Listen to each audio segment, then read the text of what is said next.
ఆత్మబంధువులకి నమస్తే స్వామి. ఒక ఊర్లో రాముడు భీముడు అని ఒక ఇద్దరు మంచి స్నేహితులు ఉండేవాళ్ళు. రాముడేమో పుణ్య కార్యాలలో పాల్గొంటూ మంచి పనులు చేసేవాడు. భీముడు మాత్రం స్వార్థపరుడు. అతనికి లాభం ఉంటుందంటేనే ఏదైనా చేస్తాడు, లేకపోతే అటువైపు కూడా పాడంట. ఇలా రోజులు జరుగుతా ఉన్నాయి. వాళ్ళకు ఒక ఆలోచన కలుగుతుంది. కాశీకి వెళ్ళి కాశీ విశ్వనాథుడిని ఒకసారి దర్శనం చేసుకుందామని అనుకుంటారంట.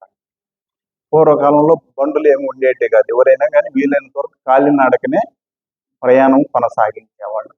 వాళ్ళు కూడా వాళ్ళ ఊరి నుంచి వాళ్ళకి కావాల్సిన కొన్ని పదార్థాలు మూట కట్టుకొని చేతిలో డబ్బులు పెట్టుకొని కాలినడకన ప్రయాణం చేయడం మొదలు పెట్టారు. పువ్వులంతా నడిచేవాళ్ళు. మధ్యాహ్నం అయితే ఎక్కడ చెట్ల కింద కూర్చొని ఏదన్నా తినేవాళ్ళు. రాత్రులు అయితే ఏదన్నా ఆశ్రమాల్లో కానీ సత్రాల్లో కానీ ఎవరున్న ఇంట్లలో కానీ షెల్టర్ అడిగి అక్కడ రెస్ట్ తీసుకొని మళ్ళీ ఉదయాన్నే ప్రయాణం చేస్తూ ఉండేవాళ్ళు. ఇలా కొంత దూరం ప్రయాణం చేసిన తర్వాత ఒక రోజు రాత్రి ఒకరింట్లో రాత్రి అక్కడ బస చేయడం మొదలు పెట్టారు. ఆ రోజు రాత్రి అనుకోకుండా ఆ ఇంటి యజమానికి అనారోగ్యం వస్తుంది, జ్వరం వస్తుంది.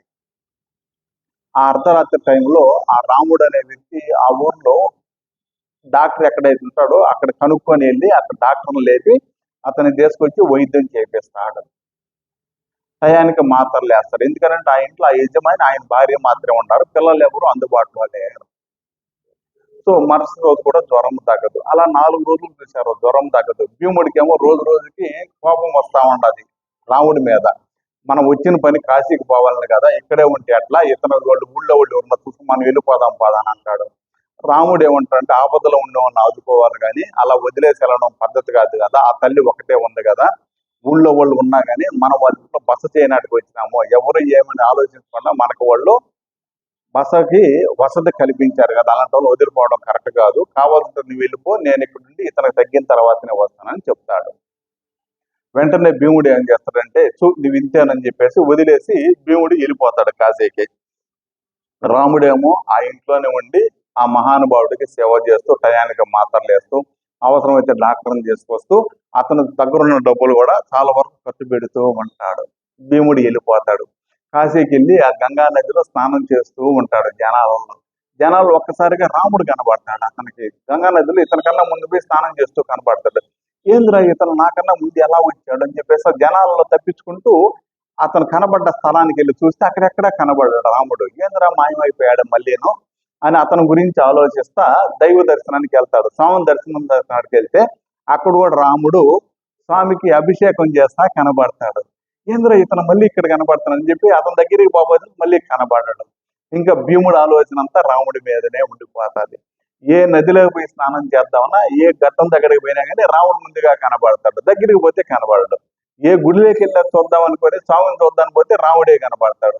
ఇంకా ఆలోచన అంతా రాముడి మీదనే ఉండిపోతుంది భీముడికి. అలా ఆలోచిస్తూ అక్కడ ఒక స్వామీజీ కూర్చొని తపస్సు చేసుకుంటూ ఉంటాడు. ఆ స్వామీజీ దగ్గరికి వెళ్ళి జరిగిన విషయం అంతా చెప్తాడు. నేను రాముడు ఇట్లా స్నేహితులు అండి, ఇద్దరం కలిసి వచ్చాము. మా రాముడు ఒక ఊర్లో రాత్రి బస చేస్తూ ఉంటే అతనికి ఆరోగ్యం అక్కడ ఉండిపోయాడు, నేను ఒక్కడనే వచ్చేసాను.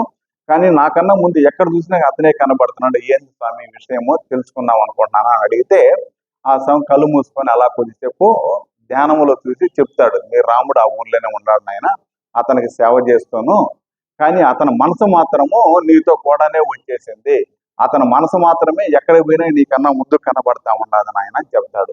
భీముడు ఒక పక్క నమ్మినిట్టే ఉన్నా కానీ అతను నమ్మకం లేదు. నీవు నమ్మవు నాయన, ఇలాంటి విషయాలు కావాలంటే తిరిగిపోయేటప్పుడు ఆ ఊరికి పోయి చూడు, రాముడు అక్కడే ఉంటాడని చెప్తాడు. ఇతను అన్ని తిరిగేసి అన్ని గుళ్ళు చూసుకొని అతని గురించి ఆలోచిస్తూ తిరిగి ప్రయాణం అయిపోతాడు. పొంగ ఆ ఊరికి చేస్తాడు. ఆ ఊరికి పోయి చూడంగానే రాముడు అక్కడే ఉంటాడు. రాముడు ఎప్పుడైతే భీముడిని చేస్తాడో పరిగిస్తా వచ్చి అతని పాదాలకు మొక్కతాడు. నువ్వెంత పుణ్యాత్ముడివి, నువ్వు కాశీకి పోయేసి అక్కడ పుణ్యతీర్థాలన్నీ దర్శనం చేసుకున్నావు, నిన్ను తాకితేనో నాకు ఆ పుణ్యం వస్తుంది అని అంటాడు. భీముడు సిగ్గుతో తల ఉంచుకొని చెప్తాడు జరిగిన విషయం అంతా కూడా. నాకన్నా ముందు నువ్వు అన్ని దగ్గరలో ఉండవు, నువ్వు చేసే సేవే నీలో గురువులు పరమాత్ముడు దర్శనమిస్తా ఉన్నారు, నేను చేసిన సేవ చాలా తక్కువగా ఉన్నది అని చెప్తాడు.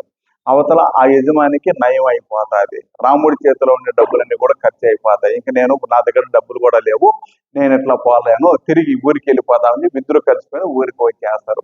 అప్పటి నుంచి భీముడు కూడా రాముడితో పాటుగాను 10 మందికి సేవ చేయడం అనేది మొదలు పెడతాడు. ఎందుకనంటే అతనికి జ్ఞానోదయం అక్కడ కలిగింది. సో దానికని మనం కూడా వీలైతే 10 మందికి ఏదో ఒక రూపంగా సహాయం చేసేలాగా ఉండాలి తప్ప ఇతరులని అవసరమైతే వాడుకోవడము, అవసరం మీరిన తర్వాత వదిలేయడము, ఇతరులు మోసాలు చేస్తే మనతో కూడా వచ్చేది పాపపుణ్యాలు మాత్రమే. ఏ ఆస్తుపాస్తులు రావుగాక రావు. నువ్వెంత కోటేశ్వరుడైనా తిరిగిపోయేటప్పుడు నీతో వచ్చేది పుణ్యఫలము మాత్రమే. అందుకని జనాలను చాలా మందిని గమనిస్తూ ఉంటాను. నిద్రలేసి పరిగిస్తూ ఉంటారు. షుగర్ ఎంత ఉంది, బీపీ ఉందని చెక్ చేయించుకునేది డాక్టర్ల కాడికి. అలా కాకుండా మీరు పుణ్యం ఎంత ఉంది, పాపం ఎంత ఉంది అనేది కూడా చెక్ చేయించుకోగలిగితే మీకు జన్మ జన్మలకు ఉపయోగపడతాది. దయచేసి అర్థం చేసుకొని మీరు కూడా ఇతరులను ఎవరిని ఇబ్బంది పెట్టకుండా, మోసం చేయకుండా వీలైతే సహాయం చేస్తారని చెప్పేసి నేను కూడా ఆశిస్తూ ఉన్నాను. థ్యాంక్ యూ అండి. ధన్యవాదాలు.